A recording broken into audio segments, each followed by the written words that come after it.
ada mbak-mbak atau mas-mas yang ngasih makan kucing. Baik sekali ya, seperti itu.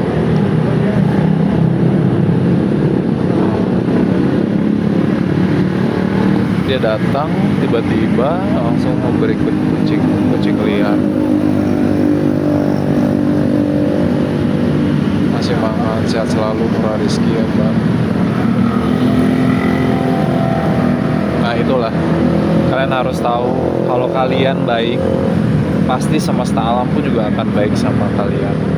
Seperti itu. Jadi saya ingat ada cici-cici di salah satu sosmed, saya sebutkan aja ya, di salah satu sosial media yang berbentuk Facebook.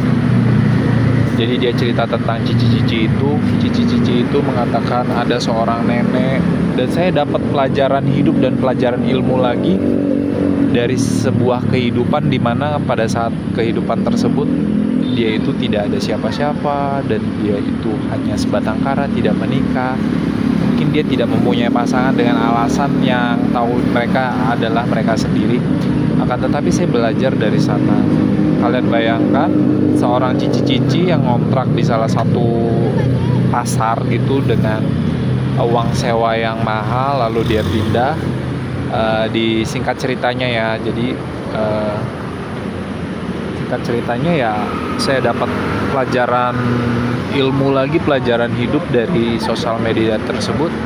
Singkat cerita, cici-cici itu tanpa harus membayar uang sewa toko, sedangkan dia sudah hampir paruh baya, tua renta. Dan yang menceritakan ini juga cici-cici juga. Dia bilang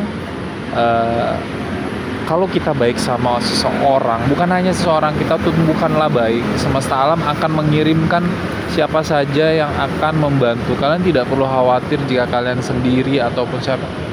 Tuhan bahkan Allah itu akan mengirimkan orang untuk berteman atau bahkan menolong kamu di saat kamu ya pada saat hal-hal tersebut. Contohnya kayak cici-cici yang sedang sewa ruko itu yang katanya mahal, tiba-tiba dia ditawari sama yang punya ruko itu gratis dan dia tidak bayar. Nah, cici-cici yang menceritakan ini bahkan dia sampai bilang dia itu tidak memerlukan barang-barang yang dia butuhkan, tetapi acap kali tidak satu dua cici-cici juga atau bahkan customer yang lain ketika dia mau melewati toko atau kios tersebut pasti dia akan beli barangnya. Nah artinya apa? Meskipun dia tidak niat untuk membeli, akan tetapi rasa empatinya terhadap cici-cici yang sebatang kara ini dia membantu. Nah artinya Tuhan itu mengirimkan banyak orang untuk melakukan hal-hal yang sifatnya itu kebaikan buat orang tersebut. Nah teruslah pupuk kebaikan, karena dimanapun kebaikan tersebut kita tidak akan pernah tahu kita akan dibantu siapa dan bagaimana. Karena semesta alam pun kalau kita bicaranya untuk berbaik kebaikan akan membuah kebaikan. Tumbuhkanlah benih rasa cinta kalian terhadap sesama, atau bahkan even sekalipun terhadap pohon yang sedang tumbuh besar ini. Karena ini termasuk juga ciptaannya, dia akan tumbuh kembang yang akan kalian berikan akan kembali lagi ke kalian. Semesta alam akan memberikannya untuk kalian juga. Terima kasih atas apa yang sudah kalian dengarkan kepada saya. Terima kasih lagi. Assalamualaikum warahmatullahi wabarakatuh. Bye, adios. Semesta alam. Nah ini dia mbak-mbaknya sudah pulang. Habis ngasih makan ini